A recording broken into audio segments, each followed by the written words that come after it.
Welcome to the Warband, a World of Warcraft podcast. I'm one of your hosts, Swaglock, and with me today, we have a very special guest. Possibly the only time we'll ever be able to get him onto the podcast.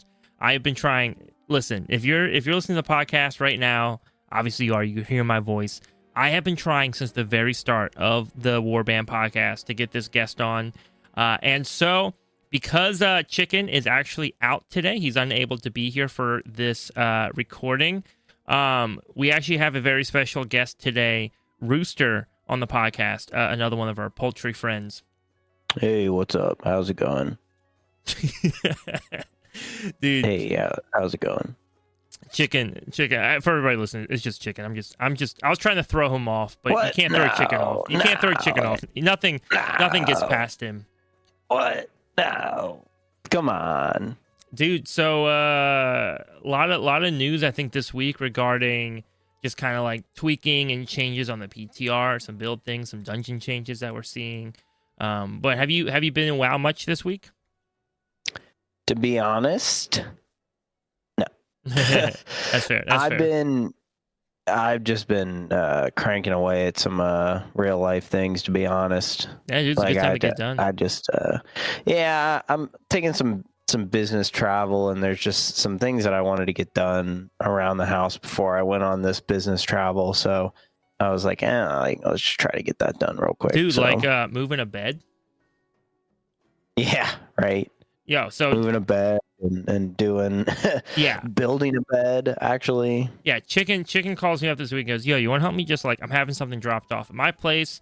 You just help me move it upstairs. It should be like pretty easy. I'm like, oh, awesome. Easy enough. Simple. Oh my Simple. Goodness. In my mind, dude, I'm thinking like IKEA bed, or like I bought it at Lowe's and it's being delivered. Like something like a simple like metal frame, maybe some like fake wood veneers on. I don't know, right? Like something that like lightweight, right? Like a lot of furniture nowadays is like very lightweight. Like it's all fake. Yeah. Oh yeah, it's all fake. And so was that? I guess that was your brother I met today, right? Your brother shows up with like this bed that your grandfather had built himself, and it's like solid wood, like a big thing with like cabinets underneath of it. It was kind of like a bed and a dresser kind of combined into one. Yeah. It was cool. It was a cool thing, but I remember looking at it and be like, oh, well, that's gonna be a little heavier than I think what I had in mind. Yeah, that was heavy. That was. If you've ever moved furniture, for two gamer nerds. Yeah, if you've ever moved furniture up some stairs, well, then you know exactly what we were going through today. It was good. It wasn't a problem. I always love helping out. But dude, I've been in a good bit of World of Warcraft this week. Yeah, dude, you've been popping off on that Twitch.com or Twitch.tv. Is it Twitch.com? I don't know what it is. It's still Twitch.tv, I think. I'm sure Twitch.com would take you there. I'm not going to find out, but I'm sure it would. Yeah. But no, this week, so I've been doing a Subiversary event. So January was 5 years since I started creating content, so like YouTube stuff. Mm-hmm. And then April is when I think April is when I started streaming on Twitch for sure. That sounds about right. Yeah. And so for that kind of period of time, I'm doing a Subiversary event on Twitch to celebrate 5 years of creating content. And our first kind of sub goal that we hit was to do a viewer/community raid night, right? So we went to Heroic Raid, and I was just teaching mechanics. I think most of our raid team had not been in raid this season at all. And definitely has minimal, if any, experience in Heroic Raid. So it was really fun. We just kind of went slow. I think we got 5 bosses down. We got Princess down right, like I think 5 minutes after I said we would be done. But you know what? It worked out. Yeah, so we got 5 bosses down. Yeah, they were. It was fun. It truly felt like good prog, which is always good. Like, you know, this point in the season, it's really easy to just go in a group and just like fast clear. Oh, dude. Oh my goodness. Yeah. Fast clear everything. So it was fun watching people like learn the mechanics, and I felt bad because like every time somebody would mess up or cause like a wipe, they feel like really responsible. It's like, well, don't worry, like this is what we're here for. Like we're here to learn. It's supposed to be fun. So not easy. No, it was a good time. I really enjoyed it. If you were one of those raiders with us this week, it was great having you. If you want to learn more about some of those events and things, you can always hang out with Chicken and I on Discord. There's a link in the description. But that was like our first goal that we were aiming for. And then our second goal was like 40 subs, which we hit, I think like a week ago we hit that, which was really exciting. So now we're putting up a community game night for our Discord/Twitch channel. And so the idea is like games that people can easily just jump in and play along with without having to buy anything, right? So like Jackbox Party games, cool. Gartic Phone, stuff like that you can just watch and play along and leave awesome. comments and stuff, which will be really fun. And then today I was streaming and we hit our third goal for a 24... And the third one's interesting, right? Because it's going to be a 24-hour live stream. Plus, on top of that, and this is where the listeners right now should be aware, when we do that 24-hour live stream, we will also include a live podcast recording of the Warband. So how that's going to look, if you want to be a part of that or watch it, is Chicken and I are just going to record the Warband as we normally would, except I'll be live on Twitch while we are recording. And if you have thoughts, if you have questions, if you have things that you want to interject into there, we'll both probably have an eye on the chat as it's going on, and occasionally make reference to things that you guys are talking about or answer questions that you guys have. It'll probably be a much more interactive podcast episode, but still feel like the normal Warband. The goal is that it's going to feel like a normal podcast, but maybe just have a little outside input. I have to figure out a day for us to do that episode, just because, figuring scheduling things out. I know you're going on some trips sometime in the future. We have the community night next week. And then we also have our 25th episode coming up, which, dude, 25 episodes of the Warband. Yeah, that's pretty crazy. And at this point, I have no reason to believe we're not going to hit that goal. That's pretty awesome. Like, I'm proud of us, dude. Hopefully. You might just jinxed it. Nah, dude. I'm feeling going strong, and it's going to be a lot of fun. We're going to bring a really awesome guest on for the 25th episode. I know you guys loved having X in on our 20th episode. I'm sure you've noticed at this point, but every 5th episode, we try to just bring somebody like fun and interesting on, and kind of like I'm gonna put this note out there, but it is what it is. If you listen to the Warband podcast and you're a content creator yourself, I'm trying to find a way to word it that conveys what I'm trying to say, but a content creator who is succeeding in the World of Warcraft community, creating content, and you would like to potentially pop on for a guest spot in the podcast, it would be good for us, I think, to have a list of people that we can reach out to. Just because every time we're looking for a guest, we're like, oh, who do we ask this time? Who do we ask this time? So just have we have a small list that we're working off of, but we wouldn't mind adding a couple more names to it, especially when there's like call outs or things that happen when the guest can't make it or something. We've had to do that a couple of times where we changed it up last minute.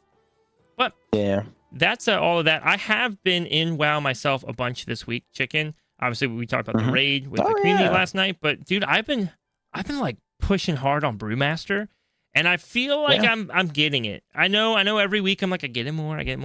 Brewmaster, dude, I think the best way to describe it, I was explaining to Brunick the other day, but the best way to like explain Brewmaster is like, it is a really fun tank to play, but like it needs a lot of work.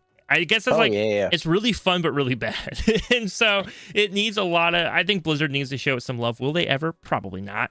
But I was going to say, you mean rework, right? Yeah. Not like it takes a lot of work it probably does take a lot of work to learn the actual, spec, but dude, right now it just isn't great. Well, Brew isn't in a great spot. Yeah, Brew is odd. I think it does take a lot of work to learn it, but like a lot of work on Blizzard's end to fix it up and make some changes to it. Oh, yeah. Like even, even like can't be saying that about all the tanks right now. I think tanks as a whole, right? The role of tanking needs some, like, why is threat so bad, dude? You know how many times I've been having trouble just holding threat, and I really notice it on my monk, because on my DK I got things like Blood Boil does a great job at AOE threat. I have Slappy Hand, so like a good example is that opening pool in Stone Vault. A lot of times tanks will just pull that whole hallway at the start of Stone Vault. It's a little risky, but if you pop Bloodlust, your healer's solid, your group's solid, and they're interrupting things, you should be good. If those fears get off, that's where you're going to have some trouble. Oh, yeah, that's really bad. And when I run in with my DK dude, I just can slam a Slappy Hands, and I grip them all in. If I'm running in on my Paladin, like my prop Pally, it's not too bad to just like group them up and then Divine Toll, just to ensure I have that aggro and everything. But Monk is a little funky, because even its AoE stuff is so limited in range and placement that the moment one of those mobs, gets ripped by like a caster, that caster's toast. I don't like, my taunts are my taunts on cooldown. That caster's getting pummeled. I can't really run away from the group I'm in, or else other problems are going to occur. It is it's a I think aggro's an issue, and it really shows itself right now on Brewmaster Monk. Oh yeah. So a lot of the work, but dude, I'm enjoying it. I've started to dip back into healing, so I'm playing Resto Shaman right now, kind of gearing that up. I don't think it's going to happen. But we do have a few guildmates right now talking with our raid leader about potentially wanting to tank next season. And so depending on how things work out, I don't know, but there's a chance they might ask me to not tank for a season. And so if that's the case, right? Well, we also have a pretty drastic healer shortage too, right? So if that's the case, then maybe I go back to healing. I have been tanking like the last 2 expansions with the guild, and before that I was healing with the guild. So it wouldn't be a totally new position, but just one that I'd have to relearn a little bit. Well, it's kind of surprising that we have a lot of people interested in tanking. I mean, tanking raid is like so different than tanking M+. So like all the issues that M+ has from tanking, like I feel like raid has none of those. Yeah. Raid tanking, because there's 2 of you. Yes, raid tanking is I think okay. In my opinion, I think raid tanking is much easier than M+ tanking. You have less responsibility in terms of needing to know routes and everything. Now you still need to know your mechanics. Oh yeah. Your raid leader's boss, right? So you're just going where raid leader tells you to go. You're taunt swapping when DBM tells you to taunt swap. It becomes a much different thing. Now, this raid, and we saw it with the heroic learning night that we did this week. This raid does have a couple fights that I think are a little tank heavy, and in good ways. I think it's good. I've really liked this raid. Anubar. The current raid. Yeah, the current raid has a bunch of tank mechanics that I actually think are really fun. So. First boss is like nothing. The first boss is a joke. Oh yeah. Second boss, and we're talking heroic, right? Because normal ignores some of these mechanics. So we're talking heroic. The second boss has the beam that goes out, and it takes a minute. It takes a few tries the first time you tank that fight to actually learn how to do the beam mechanic well to support the team. And you have to think about it. You have to think, okay, if this is placed here and this is placed here, how do I want to angle this boss? That's kind of fun. Some positional stuff like that is fun. Third boss has a pretty quick taunt swap that goes on. Those aren't always my favorite. I don't think they're my favorite. Yeah, I get but that. It's something. At least it's something to make the tanking fight a little bit more challenging. Fourth boss is whatevs. Then you have both Princess and Ovanax, I think it is. Brood Twister are both very, very like tank placement. They're rough. Yeah, Brood Twister requires the tank to know where you want to be positioning the boss for the next set of egg patches, and also grabbing. You want to make sure you're grabbing the big spiders, and that's not too bad. Especially when your raid leader will usually be calling those out. I guess because I was the raid leader for this season, I was the one calling them out, and so I was also the one figuring out where I should be as the tank and where the other tank should be. And then Princess is interesting because you're kind of doing like a geometry thing, almost like an astrophysics type thing, where like I always think of it like gravity or weight, right? Like sometimes it's geometry, sometimes you're like, oh, I have 3 corners, let me put a 4th corner in there. But a lot of the time, but a lot of times because people are so messy with how they place those portals down, that you're almost like, okay, there's 3 there, 2 here. If I put 1 with the 2 over here, it just balances the weight, right? So a lot of times you kind of have to do that. And then Court is a joke. Court is a joke for a tank. That's not a huge surprise, dude. Okay, listen. If there was one boss, I feel like most Court fights are kind of jokey. I would say Court in the last raid that we had. I can't remember the name of it right now. Amir Drasil, the Court fight I think was harder for tanks than the current Court fight. Oh, because of the freaking ducks. No, not the ducks. It was because of the bear and how you had to taunt swap off the bear and how much. Right, the bear is very damaging to tanks. The current Court on heroic, I can solo tank that on heroic. And so for me to look at a second to last boss, right? The second to last boss and be like, yo, other tank, you want to just DPS this fight? Yeah, that's kind of sad. Probably not. Probably not a great sign because you do build up a debuff from the tank buster, but the tank buster is not particularly super strong, and the debuff will go away during intermission. And so the goal is like, can I just make it to intermission? If I can make it intermission, then I'll clear off the debuff and it'll start from 0 again. And so that's pretty easy. And then the last boss, obviously, I think for everybody is very positionally heavy. So I think that's pretty even. But overall, I do think this raid has some good tank mechanics. So I do think tanking is more fun for raiding. Or I think not more fun. I think it's easier. It's easier for raiding than it is for M+. No, I would agree with that. Yeah, I don't think... I think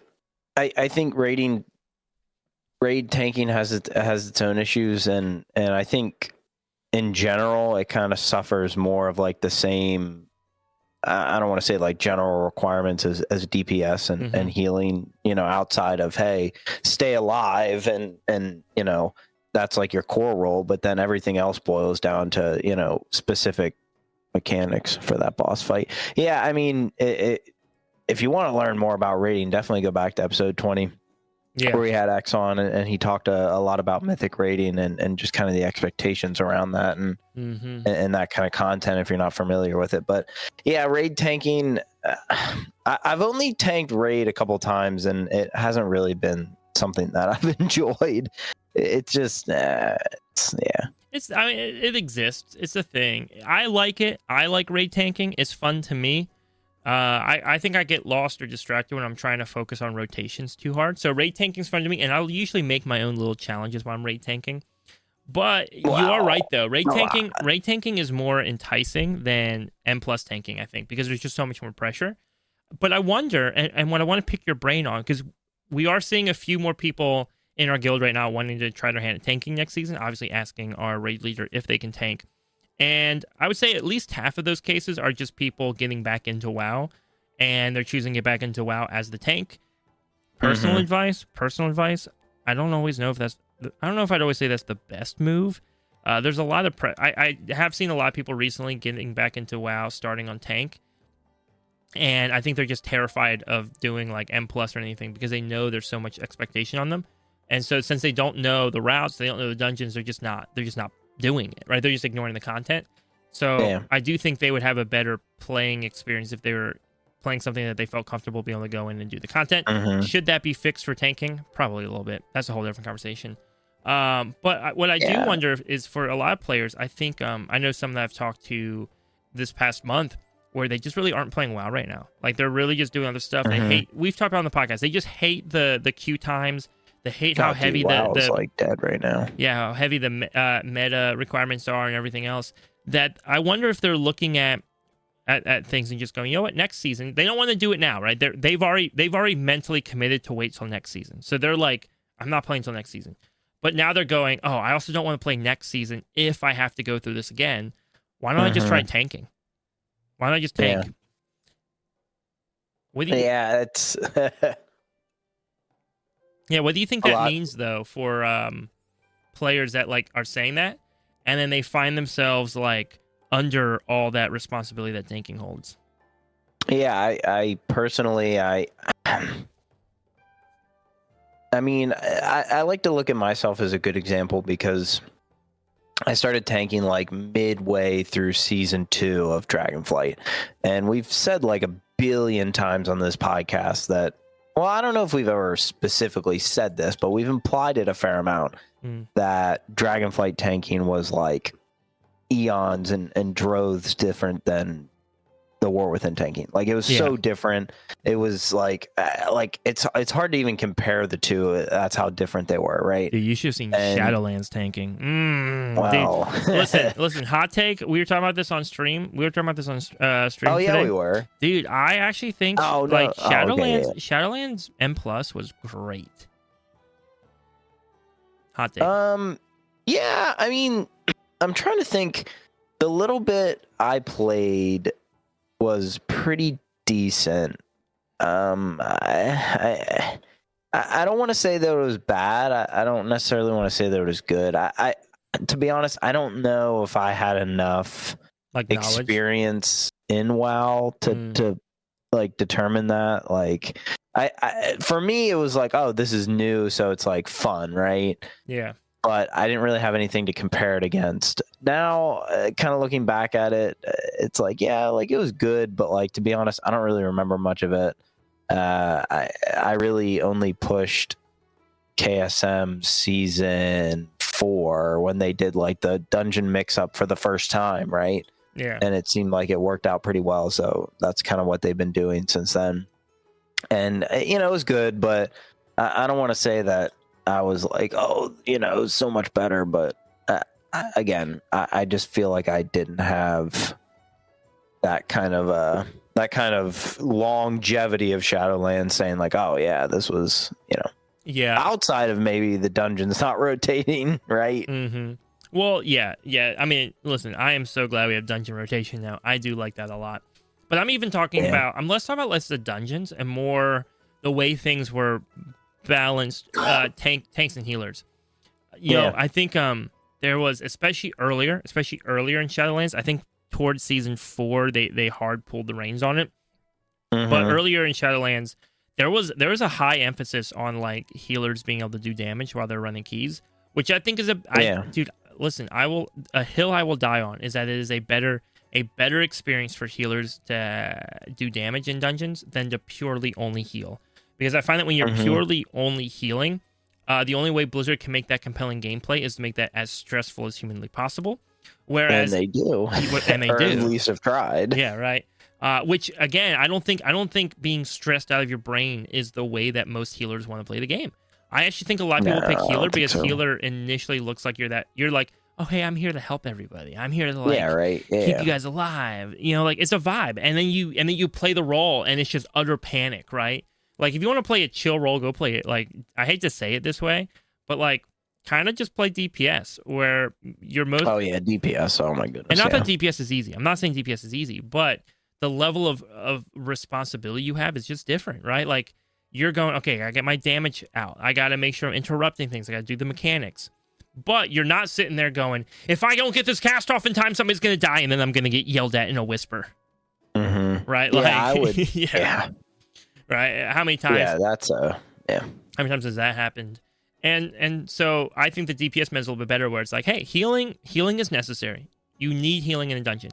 Now, we did see cases where people were doing MDI without healers in their groups. I don't care. Mm-hmm. I don't care, dude. Let them run without healers in MDI. Yeah. Or just make it a requirement for MDI that you have to have a healer in your group to qualify, right? Like, it's easy enough to do that. I don't care what the top 0.01% of players are getting away with in WoW. Now, if, like, every group queuing up for a 10 is going, we're not going to use a healer because they're unnecessary. Okay, that's stupid.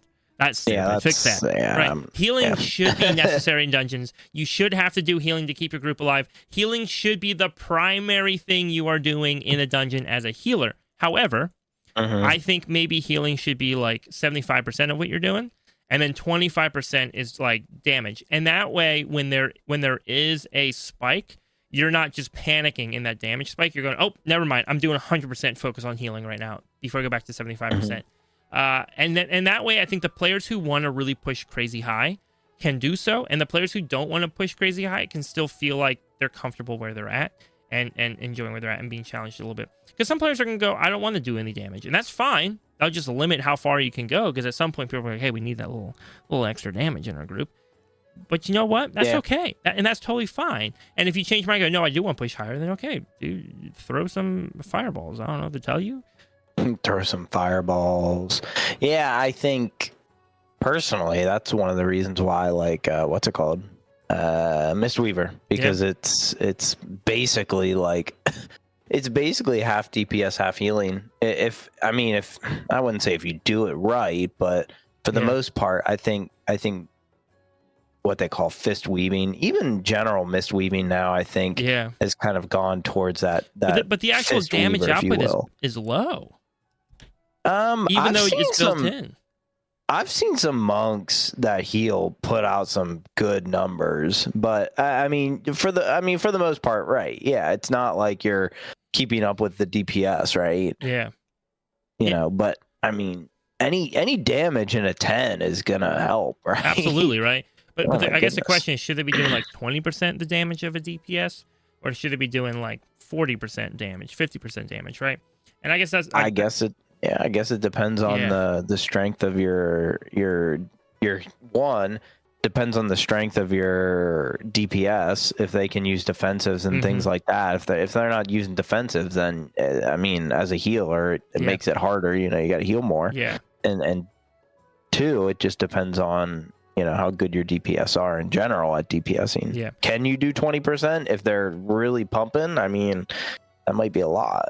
Yeah. I guess my thing is like, I think, I'm pretty aware that most healers, especially people listen to the podcast or people I talk to, most healers are gonna be like, no swag, I don't want to do any DPS. I'm here to heal. That's what I like doing. And I know, like, when they hear me say, hey, a DPS meta is better for healers, I know they're gonna be like, no, it's not. However, despite what you think when you hear it, I actually think healers have more fun when that is the norm. I actually think healers genuinely have more fun. And not because I'm saying doing damage is more fun. It's because I think some of your responsibility being shifted to DPS takes some stress off of your shoulders. It does. That right now is just like the absolute most panicky thing ever. And I think that's important. I also think Shadowlands had a much stronger tank meta. Tanks were much more sustaining. They held aggro way better. And so I think those two things were really good in Shadowlands, and I think we started to see them kind of get pulled back in Dragonflight. And then I think at the start of the War Within, we just saw them get completely yoinked. And it looks like Blizzard, by the way, to their credit, I have seen information tell me that Blizzard is walking back a lot of their tank stuff. It looks like tanks are going to be a little bit tankier. It looks like they're going to hold aggro a little bit better. It's still concerning, though. But hopefully we get ourselves somewhere. I know Blizzard, for whatever reason, doesn't like the way it was in Shadowlands. They seem to be wanting to pull away from that. I just think that whatever you can do to get more healers and more tanks, the queue for dungeons, the better, right? Yeah. The better is. And you know what? If healer damage is back and DPS are crying because healers are doing more damage than them on some fights, I don't know, get better. I get better. Yeah, and to the point, I mean, that kind of started this conversation. I don't think the fix is, hey, you're not getting invited to dungeons as a DPS, so just start tanking, right? Yeah. I don't think that's the fix. No. Like, and I was gonna say this because I was thinking about it. I don't ever remember having problems being invited to dungeons during Shadowlands, like as a DPS and as a DK DPS in Shadowlands, which they were straight booty. Like, I never had a problem getting invited to dungeons. Like, so, as a DPS now, and people are just struggling to get invited to dungeons. I mean, some healers are struggling to get invited to dungeons. Like I said, like last podcast, I was trying to do 2s and I just couldn't get invited. And then when I queue, like, people don't even want to queue up with me. So it was like, oh my goodness, it's like a struggle almost. Yeah, dude, I'm sure you've seen on stream, right? Where I'll play my healer, right? Trying to do it, and I'll queue up and like no tank. I'm sitting there just chatting. I'm just talking to chat, waiting for a tank to show up. Takes forever. Yep. Eventually I like start pestering some like guild mates who are offline to see if anyone will pop in to run. Again, this is my healer, barely geared, right? Like run a +5, right? Yeah. And then I switched to DK or my brew or my prot pally, whatever, any of my tanks. I swap to a tank. I list my key. I get up to go grab a bottle of water. And by the time I sit down, right, boom, 20 names in the list. 20, yeah. Right. 3 healers, 17 DPS. Yeah, and so it's just, the answer isn't to say, hey, you need to go play tank, because here's the problem. If I say, hey, the answer is you have to go play tank, and then you go play tank and you don't enjoy it, and you go, well, I'm not having fun to go play EverQuest or, I don't know, Final Fantasy or whatever, then there's no win there, right? The win is saying, hey, no, Blizzard needs to make tanks compelling and healers compelling for people to play so that there are more of them in rotation, that it's actually much closer to a 1-1-3, right? So like 1 tank, 1 healer, 3 DPS, so that like as people are queuing, everybody's getting into groups, right? And guess what? Maybe your groups won't be quite as juiced as they are right now. Maybe your average key level will go down a little bit, because now all of a sudden when I list my key, I can't only take 4 people who are higher eye level than me, because by the way, I do that. When I list a key, if your eye level is under mine, you ain't getting invited. Why? Because I can. There's so many people queuing for my tank keys, I can do it. You can easily do it. Yep. And so if there's a better pool of tanks and healers, I can't do that anymore. I just have to be able to. I have to take who I can get. Right? I take who I can get. But now everybody's getting into groups. Everybody's getting into groups quickly, and I think that's just a way better system. Yeah. No, I agree. So they have to make it fun. Well, yeah. I mean, yeah.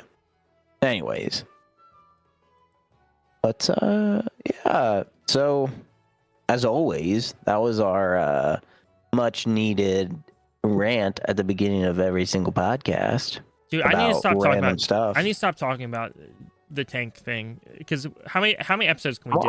How many episodes can we have where I'm just ranting about tanks needing to be fun? And I play them. I love tanking. Yeah. I love it. So if Blizzard changed nothing, I'll still keep playing them. I love them. Yeah, you would. I'm just trying to help everybody else get into groups. This would hurt me if they did it, right? Because now I get worse groups. You're just trying to help, dude. I get it. Yeah. I get it. Like, it's hard. Yeah, but also I just ran about the same thing all the time. Dude, there were some big M+ changes that were kind of popping up on the PTR. Did you see some of those? Yeah, so I for Wowhead's article, massive M+ changes. Massive. Okay. And I expect them to be massive then. If Wowhead's saying they're massive, I expect them to be massive.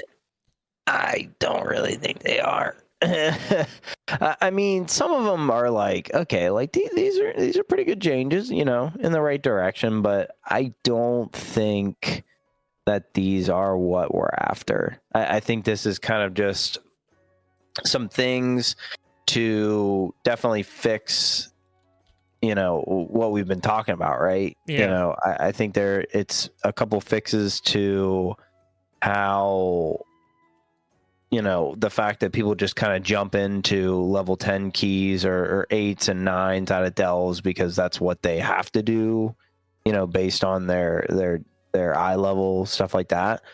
And I think personally, I just it's hard because I see these changes, and to me, they're not the things that I think will fix dungeons. Like, they're not even close. Like, let's just go through them, unless you want to give like a general thought. No, yeah. Why don't we go through them and then we'll do like a general thought. Yeah. So this one, the first two are the only ones that I feel like are kind of okay. So Gilded Crests now are from 7s instead of 8s. Originally, it was 9s at the beginning of season 1, which I thought was nuts. And then I think it was 10s. I think it was 10s at the start of season 1. Are you sure? I thought it was 9s and 10s. I think it was only 10s originally, and then bumped down to 9s and bumped down to 8s. Okay, you might be right. Mm-hmm. I was like certain it was that, but either way, not it landed at 8s and it kind of stayed at 8s for a while. Now it's bumping down to 7s, and I mean, to be honest, I don't really think that's like I don't really think it's good or bad, right? Yeah. I mean, if anything, it just means that people from delves are now going to jump into 7s instead of 8s, right? Yeah, yeah. So hero track gear from 6s, where it was previously 8s. Again, not anything game changing. The next thing is what kind of gets me, and okay, I'm just gonna say it. So the Xal'atath affix, the bargain, whatever the weekly one is no longer at 2. It starts at 4, and then they got rid of what they call the challengers per L or whatever. Basically, the one that increases the death time. Or did you mean to say peril? Yeah, sorry, dude. English is not, dude. Don't judge me, man. Challengers peril. Challengers peril. Yeah. Basically, the thing that instead of death giving you a 5-second deficit on the timer, it gives you 15-second. Yeah. That jumped from, well, they kind of removed it and just replaced the the level 12 affix with that one instead of level 12 being like, hey, we're just going to take away the bargain affix and make, mobs and bosses like insanely hard for like a couple, for like 30 seconds. It's just, hey, now, this level 12 or this Keystone 12 affix is add 15 seconds, right? And then they moved fortified and tyrannical, to 7 and 10, which I think now it's 5 and 10, or is it 4 and 10? I don't. I'd have to look it right up. Right now, fortified and tyrannical. I think it's I think it's 4 and 10. Okay, because the challengers thing is 4 and 7. 4 and 7. I mean, and 4 and 7. 4 and 7? No, it's not 4 and 7. Oh, you're right. It's 4 and 10. It's 4 and 10. Sorry, I'm brain farting. Because the challengers thing's at 7, right? Yeah. Challengers Peril was at 7 before. Gotcha. So I don't like this change whatsoever. I think it's kind of a bad change. I think they're just trying to make like, and the last change is really kind of what makes me think they're just trying to like stretch out keystones. And okay, let me say this last one, and then I'll say my final thought, and then I'll let you talk for a little bit. The KSL Keystone Legend, there was the 2850 mount, this new mount, and I think that was locked behind the 12s no longer depleting, but now I think that's just if you time all 13s, you can't go past 13. But now it just seems like that's just gonna give to you, right? Well, I think Keystone 12. Well, I don't know. I think they got rid of that. So I think originally that was the reward for Keystone Legend. And then people were kind of confused about it and talking about it. And I think they came back and were like, you know what? How about instead we just give you a mount? So I think right now it's just the mount. I don't think the depletion thing's around anymore. No, I think they're just giving that. It says right here in this article that at 12 keys cannot deplete past the level once you've timed every dungeon at that difficulty. Okay. And then it says timed all 13s, keys can't deplete past 13. Oh, okay. So is it 13 or 12 now, or does that just mean it goes up infinitely? It says at 12 plus keys, so I guess it includes 12. Okay, interesting. So that just seems like it's a given now, even though before it was, hey, even though we assumed that it was locked behind, timing all plus 12s. Yeah, I think it was a mix of like 12s and 11s based upon the rating that they gave. That's the hard thing, right? It's hard to give like an exact rating thing, because it could be like, oh yeah, here's all 12s if you like barely time them. But if you time them pretty well, not even like two chesting, just like close to two chesting, then maybe a couple of those could be like 11s instead, right? Or hey, if you two chest half of them, then So I guess that's just the way of saying, hey, once you do all 12s, like you're locked in. And you said the Keystone Legend, the mount now is 3K rating. 3K, yep. Instead of 2850, okay. Which seems like it's all no, that doesn't say that. That's still. Sorry, I was just reading the last bit of this article, and I thought it said, hey, that's, if you time, all 13s or all 12s, you get 3K, but that was with the... Yeah, it's higher now. It's higher now. I think it's like closer to like 14s probably. Dude, okay, and let's just talk about that for a second. And this is the last thing I'll say, and then I'll let you kind of give your opinion. 2 seasons ago, or not even 2 seasons ago, it was during Dragonflight season 4 or 5. No, season 3, right? Season 3, because season 4 had to change. Yeah. I think I know where you're going with this, by the way, and you're Dude, right. They lowered everything to make it 1 through 10, and now I feel like they're just going back. Like now they're just giving us longer tracks to go back to basically what we were, and now they're making Mythic Keystones that don't. I mean, they have a timer, but like it's not that much different than a Mythic.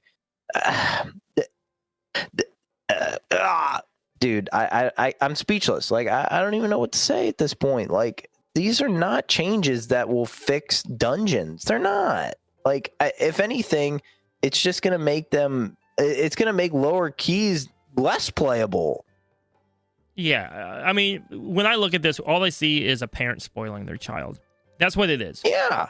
It's a parent. That's like, yeah, it's a great analogy. Right. It's a parent who has like a young infant, right? The young infant cried. And rather than like actually helping ensure that in the future that young infant will like grow up well and be able to take care of themselves, they just like every time that young infant cried, they just did what it wanted. Yeah. I can't even talk. What it wanted, right? And so what I'm seeing here, one, I'm gonna say this. This is a hot take. I'm gonna get in trouble for saying it. Now, before I say it, next season might come out and we could be totally wrong. How things are balanced and how they feel will matter a lot, right? But my fear is that next season's going to come out and KSM is going to be pointless. And I know there's a lot of people who listen, X from a couple weeks ago. He'd be like, dude, KSM is already pointless. Well, you know what? It's not pointless to me. It's been a challenge for me. But it feels like to me, because of all the squish and the changes and stuff, rather than them going, hey guys, we realize KSM's getting a little too easy. We're going to push KSM up. Here's some other changes that we're going to make. This is what you have to work towards now. They're just going, you know what? KSM's gotten easy. We'll just make another one. I think Keystone Legend is going to be the difficulty that KSM was 2 expansions ago. Yeah, you think? Yeah, no, I agree. Yeah. I fully think so. I think it's going to be closer to the difficulty that KSM was 2 expansions ago. If we're talking about key levels, right? Like, what was it back in like Shadowlands, maybe early Dragonflight? What were you doing? Like 14s, 15s to get KSM or something? In Shadowlands, last season of Shadowlands, I think it was pretty dang close to timing all 15s to get KSM. Yep. Yeah, something like that, right? So what makes that any different now than just going, oh yeah, go time some 5s and 6s, and like you're done. I guess like 5, 6s. Okay. Let me take that back. Let me explain my thought process here. Let me backtrack this a little bit. You might be going, well, 5s and 6s now are equivalent to what 5s and 6s were then. However, we're seeing things get easier, right? So if that was the only thing, I would be like, yeah, this is cool. We're having 2 mounts now, which by the way, I'm glad we are. Yeah. But I want the 3K rating mount to really be a hard challenge. I want to struggle to get there. I want it to be something like, wow, I did this. This is an accomplishment.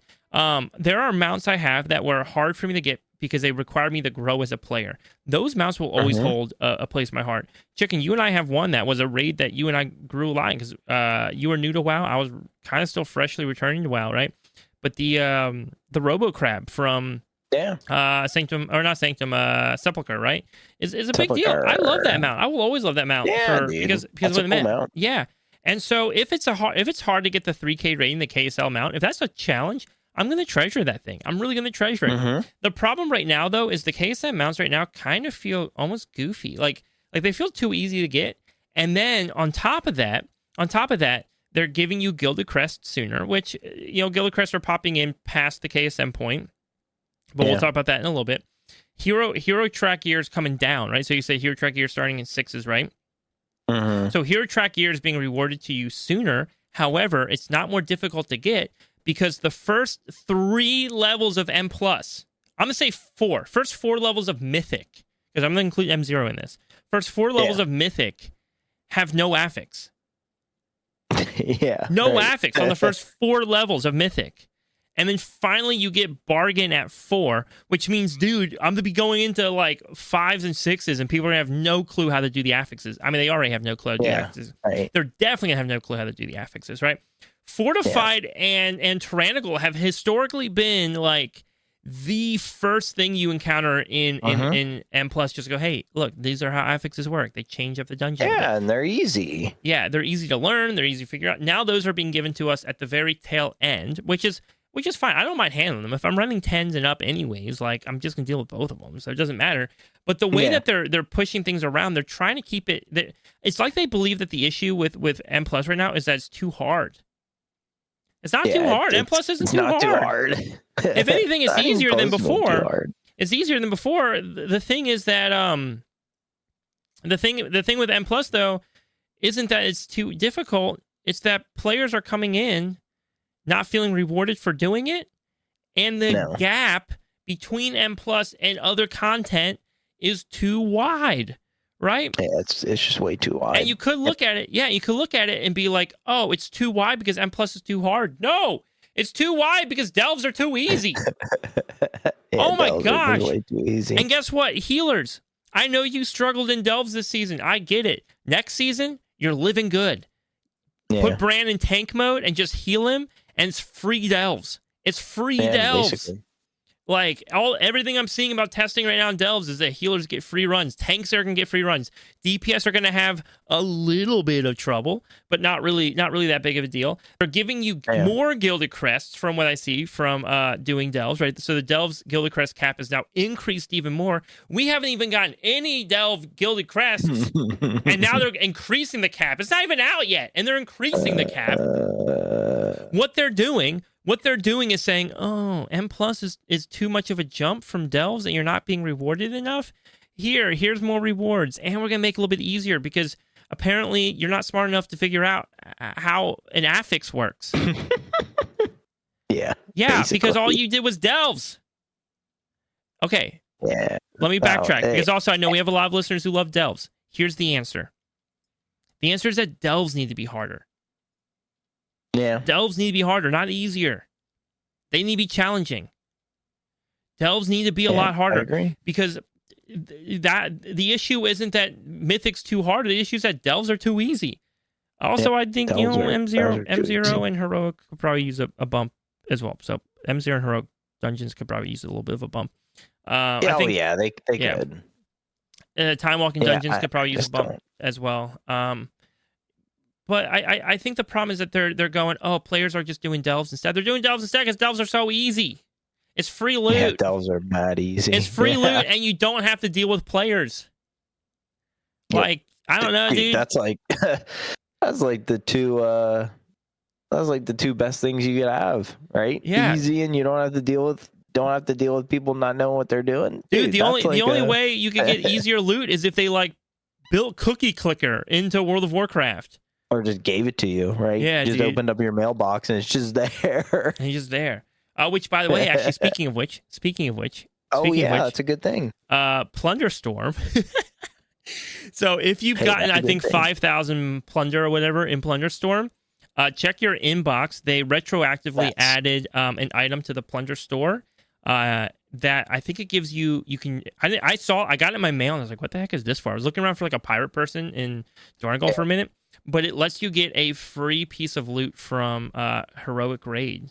So it's basically like a heroic tier, like a dingle dongle, whatever we got. Dingle dongle. What was the item back in Shadowlands? What was the item back in Shadowlands? The dinar. The dingle dongle. The dinars. Yeah. Yeah, you basically get like a dinar that you can go exchange, or if you're in Dragonflight, a bullion, as they call them there. From doing Plunder Storm. So also, if you're looking for a way to gear up your alts, play some Plunder Storm. I saw a clip from, maybe it was a screenshot. I think I saw on Twitter. It was a screenshot from Touchpad Warrior, who we had on the podcast back on episode 15. And he took a screenshot. He was trying to do Plunder Storm trios on stream, and nobody was playing. So he was begging people to log on and play trios so he could have lobbies. Oh my goodness! Like literally, he was making his viewers get on to play trios so there could be lobbies. I think Plunder Storm I think Plunder Storm fell off pretty hard. But by the way, I think Plunder Storm's best when it's just around for a few weeks and then gone. Right? Like, give it 3 weeks, 4 weeks max. Give it 1 month and then like cut it. But anyways, all that to say, back to the original topic. I think delves need to be more challenging. Delves need to teach mechanics better, right? And I get it too. Delves, the hard part with delves is they kind of flirt this line between like, should it feel like a dungeon or should it feel like you're in the water temple from Legend of Zelda? Oh my goodness. I mean, some of them are underwater, dude. Pretty accurate, probably. Yeah. Right. And so to that extent, I get it, right? To that extent, I'm like, okay, that makes sense. But okay, here's the alternative. If they don't want to make delves harder, if players are listening right now and they're like, I don't want delves to be harder. They're already hard enough. Then the other answer is that they have to lower the rewards from delves. I think the rewards will be lowered. Yep. And that way then players will look at M+ and go, oh, hey, I want to do some M0s. I've been doing delves. I've been having fun in delves. I'm going to go do some M0 content now. Mm-hmm. Right? Awesome. And then work your way up from M0 to... That's fine. I don't know, man.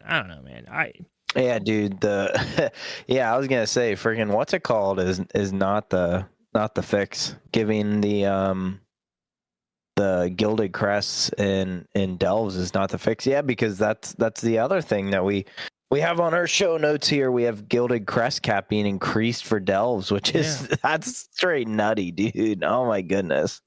It's the whole thing. The whole thing is wild to me.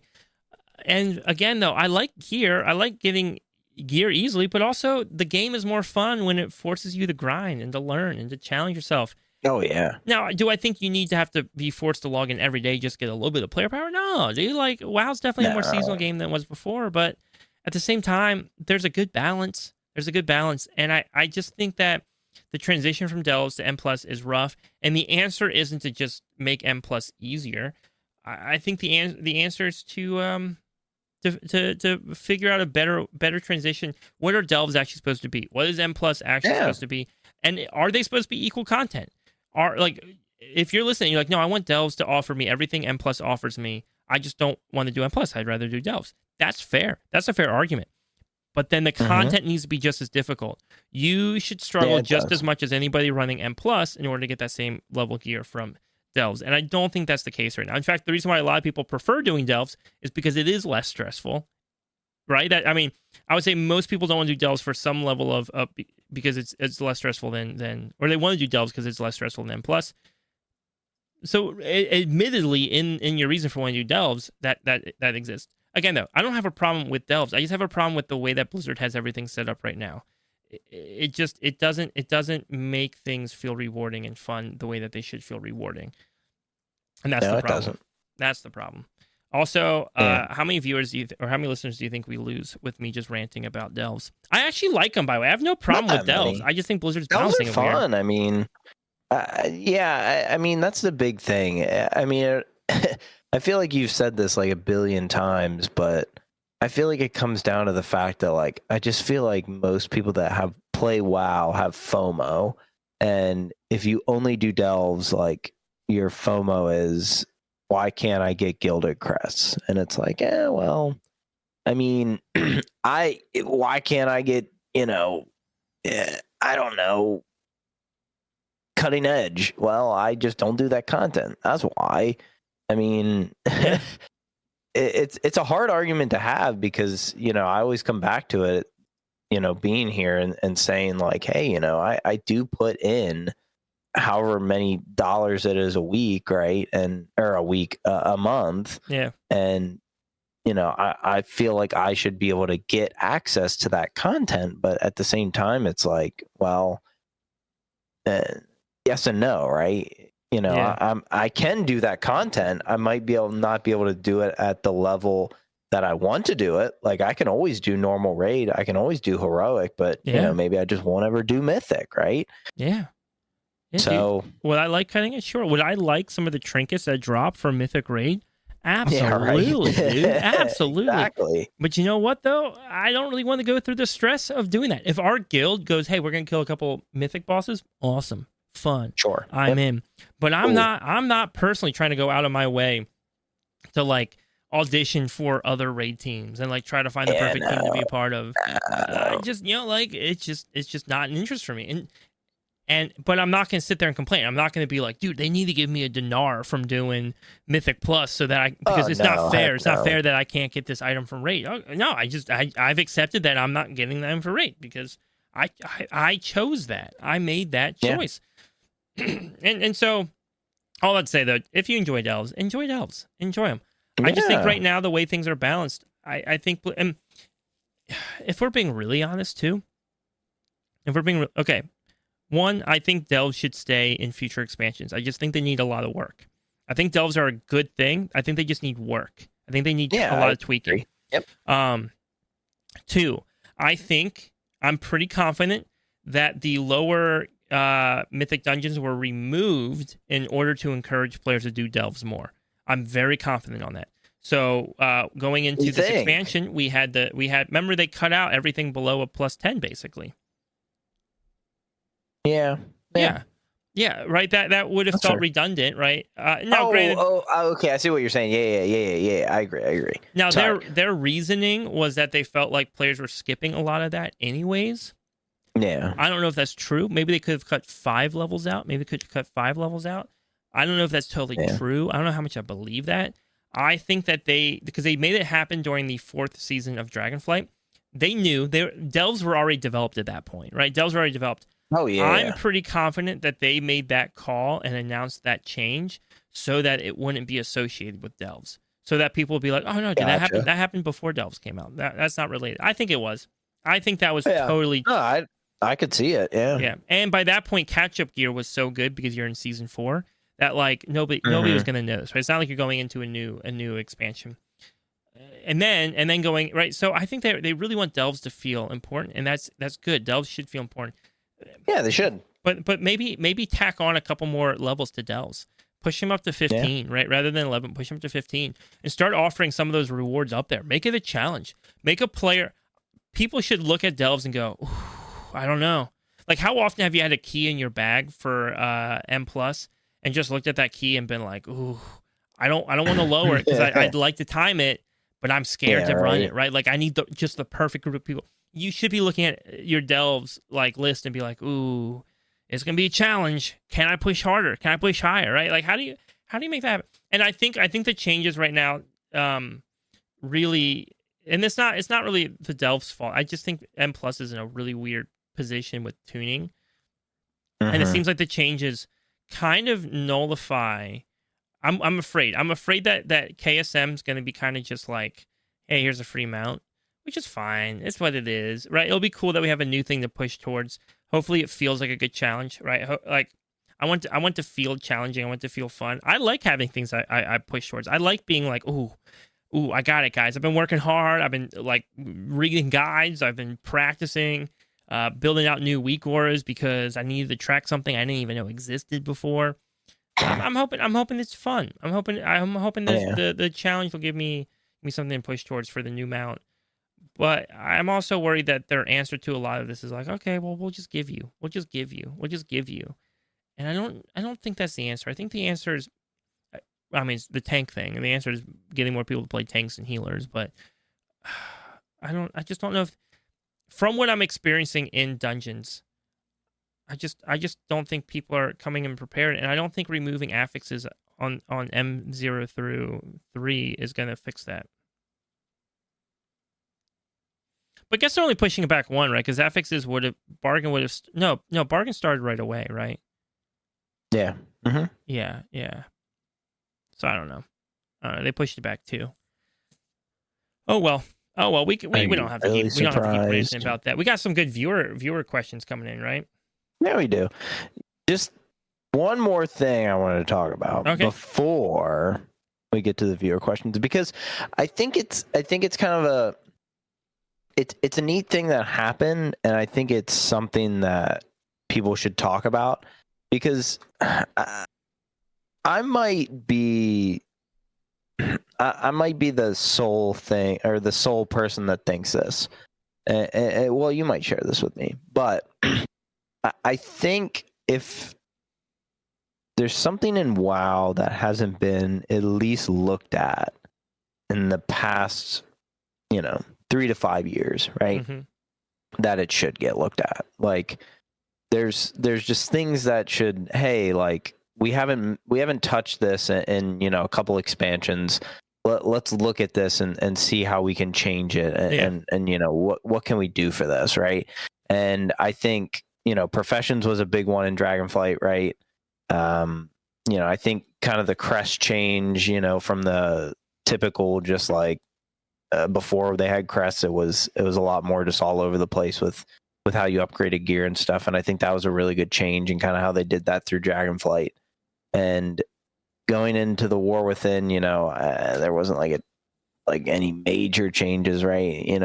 They brought in some, side stuff, delves, that kind of stuff. They made some Mythic Plus changes that might not have been the greatest, but I don't think there's anything that like super changed in a way that it was like, oh my goodness, like that was like a big change, right? And it's good and it's like working out, right? Yeah. But I don't know if you saw the accidental like bug where you could take the time walking quest and it would show you what you are actually going to get, right?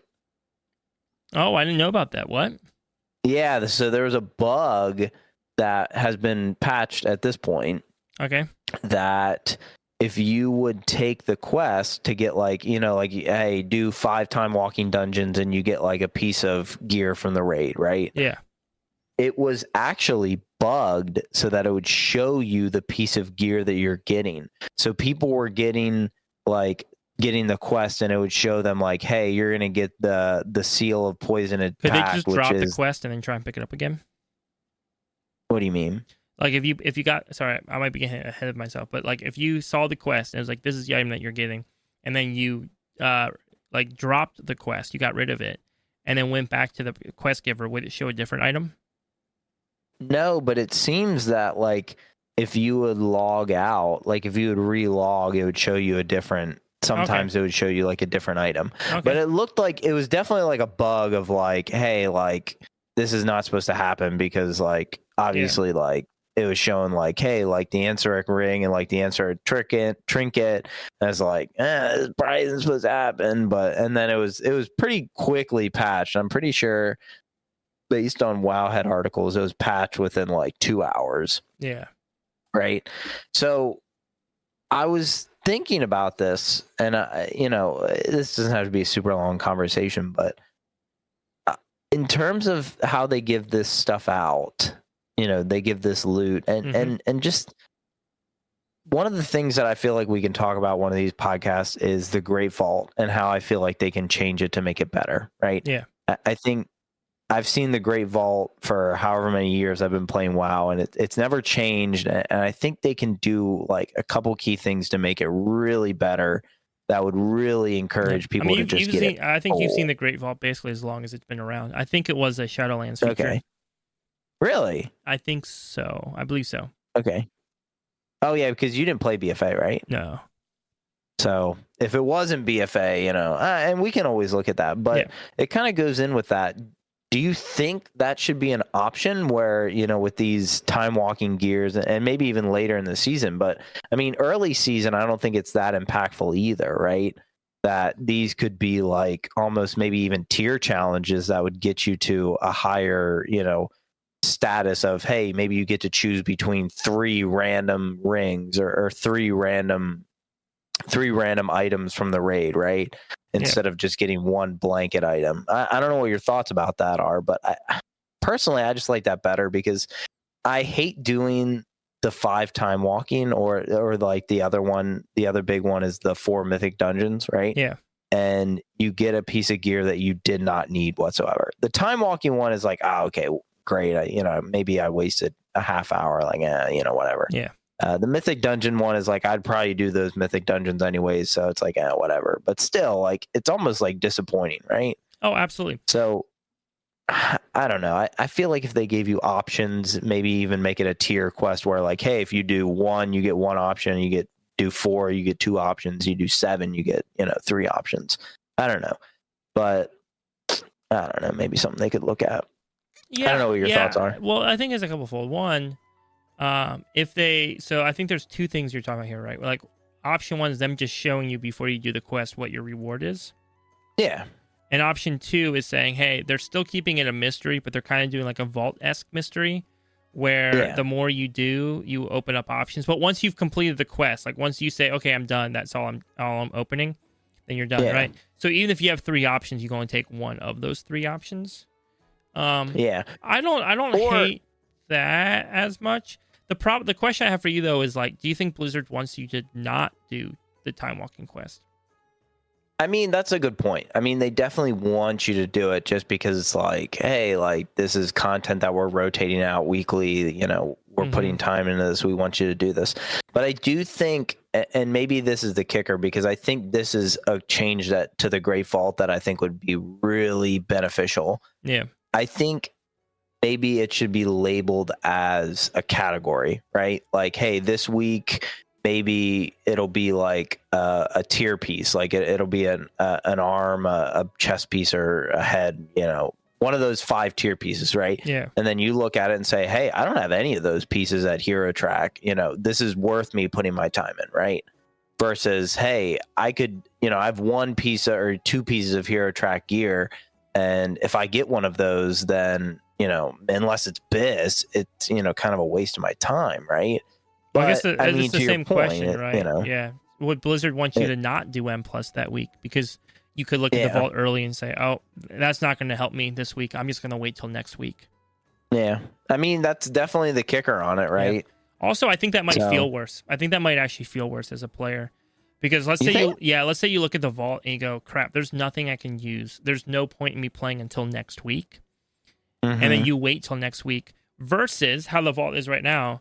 At the end of the week, you open up the vault and you go, ooh, nope, nothing here. I'm gonna grab the gem slots, right?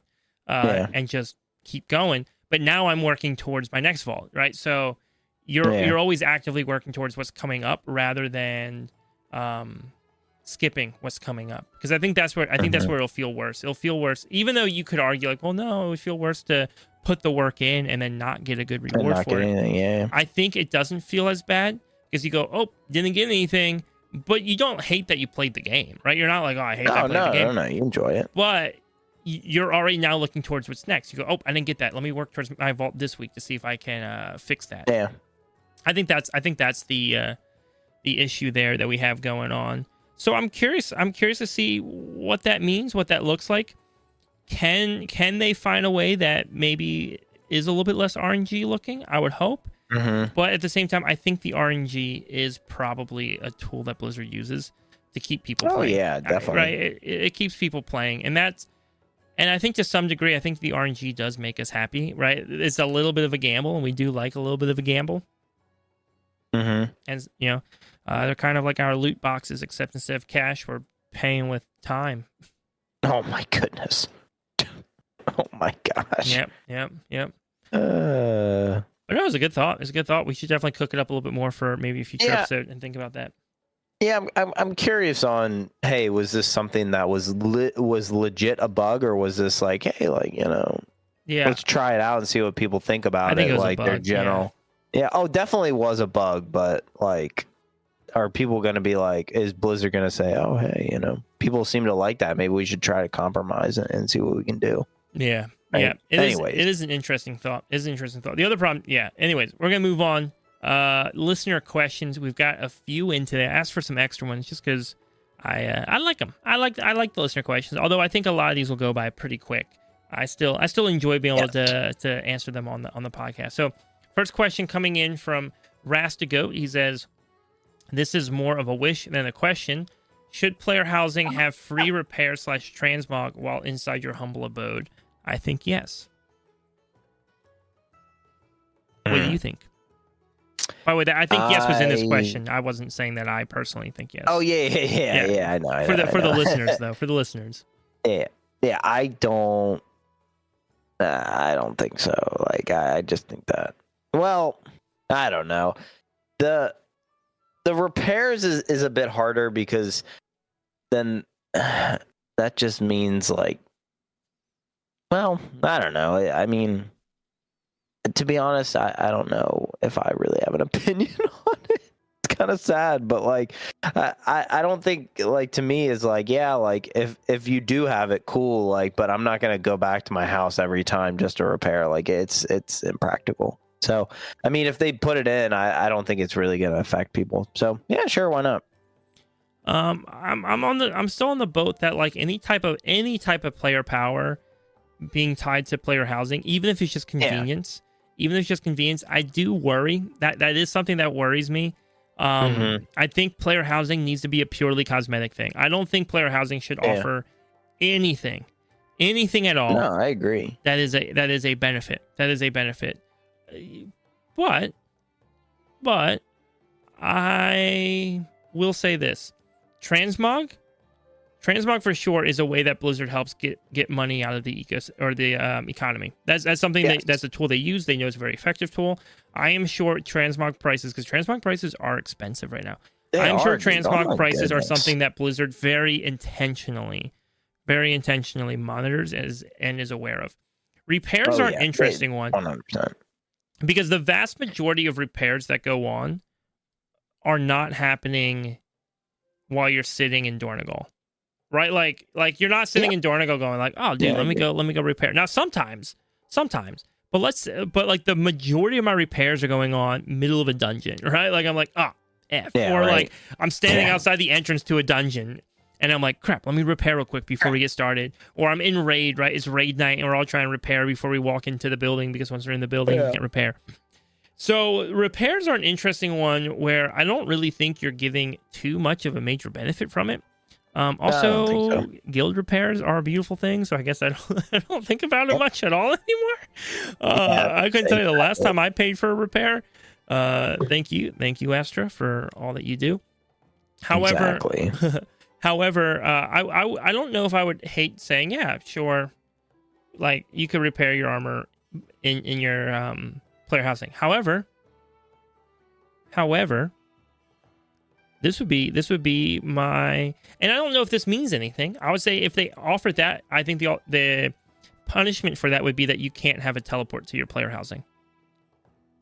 Yeah, I would agree. Right. Yeah, because that would just make things a lot worse. People would just teleport to their player housing just to get the stuff. Yep. But again, I generally don't think any type of player power, financial, crafting, just ease of play, whatever. I don't think anything should come from player housing. I don't think you should have access to auction houses. And yeah, you might be like, oh, but swag, all that stuff is on your mount anyways at this point. I know. But even still, I think player housing will be at its best when it's a purely cosmetic thing. Allows to be something you can just decorate and make cool. I don't know if you guys have ever heard, there's a game out there that's really cool called Hello Kitty Island Adventure, right? And in Hello Kitty Island Adventure, you can like decorate your own house. You can kind of like make it look however you want. Player housing really should be more like that. And if it's not, chat, you're gonna hear me. I'm gonna talk about it. I'm gonna be like, yo, I don't play World of Warcraft. I play Hello Kitty Island Adventure. Oh my gosh. Which just came out. What was it? This weekend, I think it just came out. Yeah. Wow. A 20-year-old meme. A 20-year-old meme finally becomes a real game. And they by the way, off track. So if you don't know what we're talking about, in an old South Park episode called Make Love, Not Warcraft, they asked, like, one of the, I don't know all the kids in the show very well, but one of the kids asked the other kids, he's like, I thought you said you play World of Warcraft. And he goes, I don't play World of Warcraft. I play Hello Kitty Island Adventure. And that was like 20 years ago that joke was made. And so now they're finally releasing it as a game, and the developers are like, we had no idea about the South Park joke. The name has nothing to do with that. Okay. Yeah, right. Yeah, right. Dude, you know how much free advertising they probably got for using that name? It looks fun. It just looks like it's Animal Crossing. It's just Animal Crossing, but with Hello Kitty. Another question. Yeah, that could be really fun. Another question coming in from Glocks. Now, Glocks has asked a few questions recently on the podcast. One about Blood DKs being meta. And so Glocks' question is, why is Glocks right about Blood DK being meta? And why did Chicken and Swag doubt my foresight? Oh my gosh. Yeah, Chicken, why'd you doubt his foresight? I don't know. I just don't think it's going to happen, man. I'm just sitting you down on the side. Well, okay, that would have been kind of a weird analogy, so I'm not going to make that analogy. I'm just patting you on the back and saying, I don't think it's going to happen, brother. Yeah, I mean, ultimately, I think Blood DK is going to be good. I don't think Blood DK isn't looking terrible next season, but the tier set's not offering a whole lot. There's not a big rework, right? There's no major rework to Blood DK going on right now. It looks like there's a shot that Sand Lane might be better next season. So yes, definitely. Maybe that will change it up. Maybe when that happens, it'll be it'll give it a good spike. But everything I'm seeing right now is telling me Blood's going to be okay. But Demon Hunter seems to really be, unless they make a change to the tier set, whether they make a change to the Demon Hunter tier set or make a change to the other tier sets. Please give me Dancing Rune Weapon instead of Icebound Fortitude. I know they won't do it, but I want it. The tank tier bonuses are lame, dude. All the other tier bonuses are cool. Why are the tank ones so lame? Don't give me a random whatever, random defensive. This guy. But anyways, I see him being good. I like Blood DK. I just don't think it's gonna be the meta. What I will say though is unless Demon Hunter is absolutely busted good, which it might be busted good because of its tier set. But unless it's busted good, I'm not saying DK is gonna be terrible. Right now, there's a lot of pretty solid tanks. So even though tanking as a whole is not as fun to play, the meta problem isn't as prominent right now, which is nice. All right, we got another question in. Oh, what are you saying, Chicken? Yeah, I don't think one tank is really better than the other this season. I think they're pretty blanket. Except Brewmaster, dude, being at the bottom. Except Brewmaster and maybe Bear. I don't see a lot of Bear tanks. Yeah, although it's funny because Bear doesn't seem like it should be too bad right now. But no, it doesnn't. Yeah, I don't know. Well, that's Sweet Dude's got a question for the podcast. He said, I've heard you both mention trade chat in the pod. I remember back in the day, trade chat was where it's at LFG, pugging for rates, etc. Is trade chat still a thing? Where did it go?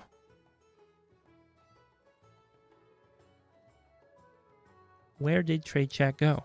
Where is it? Well, has anyone even seen trade chat? Left the chat because trade chat. Are you there? Off. Hello, trade chat. Where have you gone?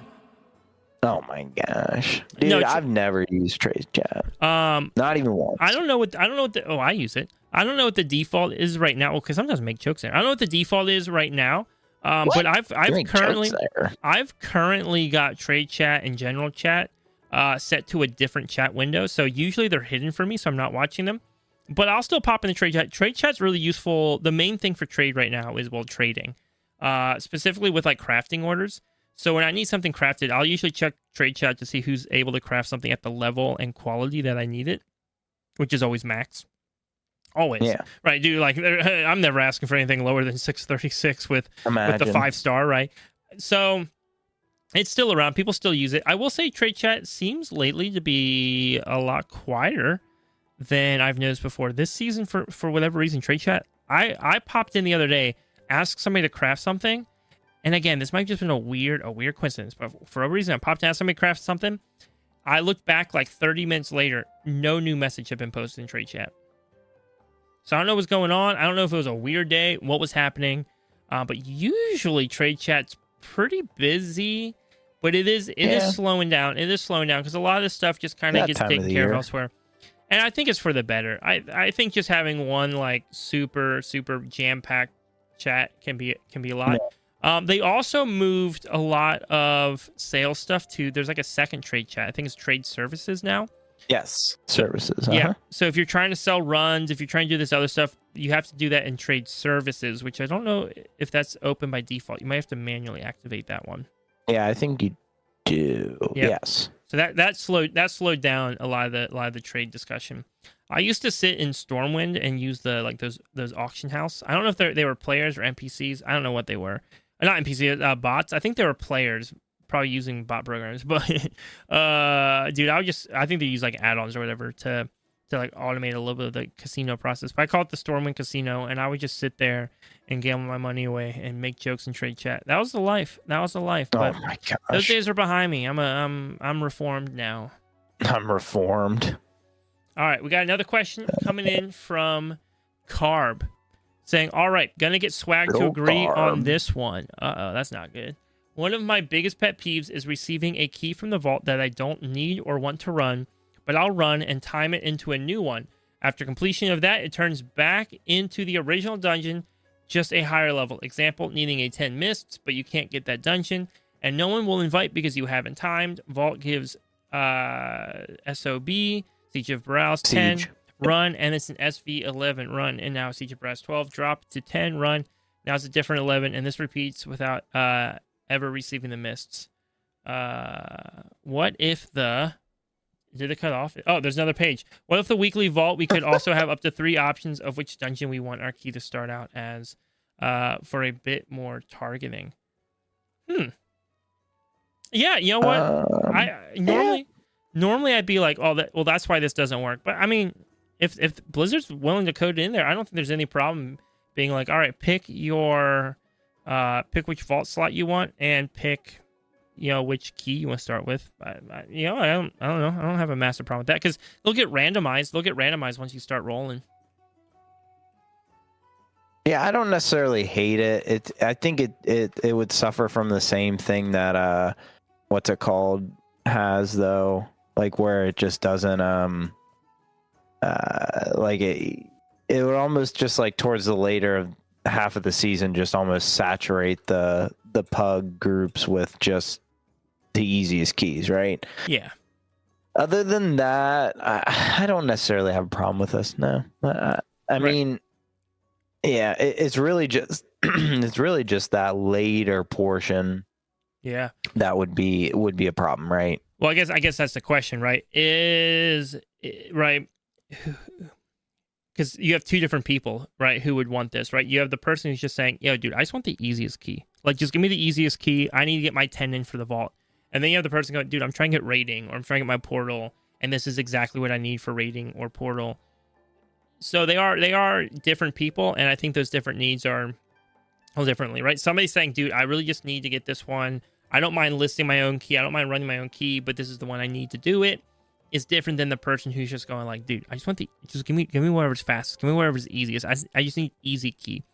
And I don't think Blizzard wants to play the, "Oh yeah, let's just give them the easiest key" game. No, they don't. Now, I will say though, the thing about what you were arguing about though, like "Oh hey, I had a key, I timed it, I got another key, I timed it, and then I went back to whatever the original key was," right?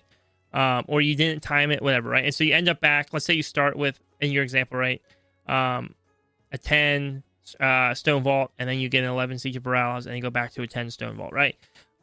The irony to that too, though, is it's also beneficial, I think, for players. So you're going to have players who are like, dang, dude, we didn't time that stone vault 10 that I needed. Now I'm not going to see another stone vault 10 in my bag this whole week. And so that person then, who maybe their key goes lower down one and then gets another stone vault 10 later when they push that 9 back up, they're gonna be pretty happy. So it does change. It does change depending on the person's need. Yeah, no, I agree. I think it's, yeah.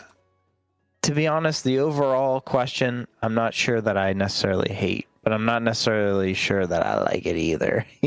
Yeah, I think it's something we agree with. It is an annoying thing to deal with, but I don't know if there's a great fix to it. Now, normally I'm going to just come here and rant and be like, "Dude, gotta run your keys. Run your own keys." But again, sometimes when you have a very, very, very specific need, you're going to have to queue up and run other people's keys. So if you're like, "What I need is a Stone Vault 10. That's my last portal. That's what I need. And in my bag, I have a Mist 9. Sure, try to run that Mist 9. See if it pops up to a Stone Vault 10. But if it doesn't, then start queuing up for some Stone Vault 10s. See what happens. It's it's not always the easiest. Again, the real fix is they have to fix the tank problem, so dungeon queues are faster. But we'll talk about that again next week. Probably not. Yeah, right, dude. We'll talk about that every week. Yeah. We'll talk about it every week until they fix it. All right, everybody. But that is everything for the Warband podcast this week. One last note, though, for everybody who is listening, and thank you so much. We appreciate our listeners so stinking much. As this podcast continues, as Chicken and I are really I think this was an experiment for us when we started. We didn't know how far we'd make it, but we love doing this. This is something that we really enjoy doing, and we want to do it a lot more. We want to continue doing it.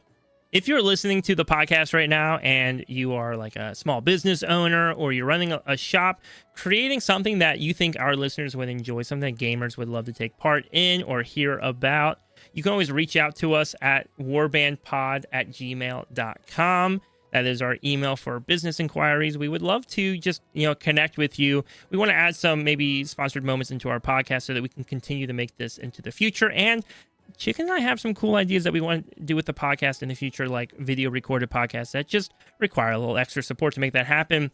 And in the meantime, we also want to give a huge shout out to our guild Astra, where Chicken and I are both at. We love raiding with them, raiding dungeons with them, and doing all sorts of content with them. If you yourself are looking for a guild right now, looking for a guild that maybe is a little bit more social, maybe a little bit more friendly and welcoming and non-toxic environment where you can maybe get your feet into some heroic raiding, try some M+ with friends, and you know what? We even got some other stuff going on, like mount runs from old content and just farming things together. It really is an amazing community. So if you want to hear more about that, jump onto our Discord. There's a link in the description, and we can get you connected with some of the leaders of Guild Astra.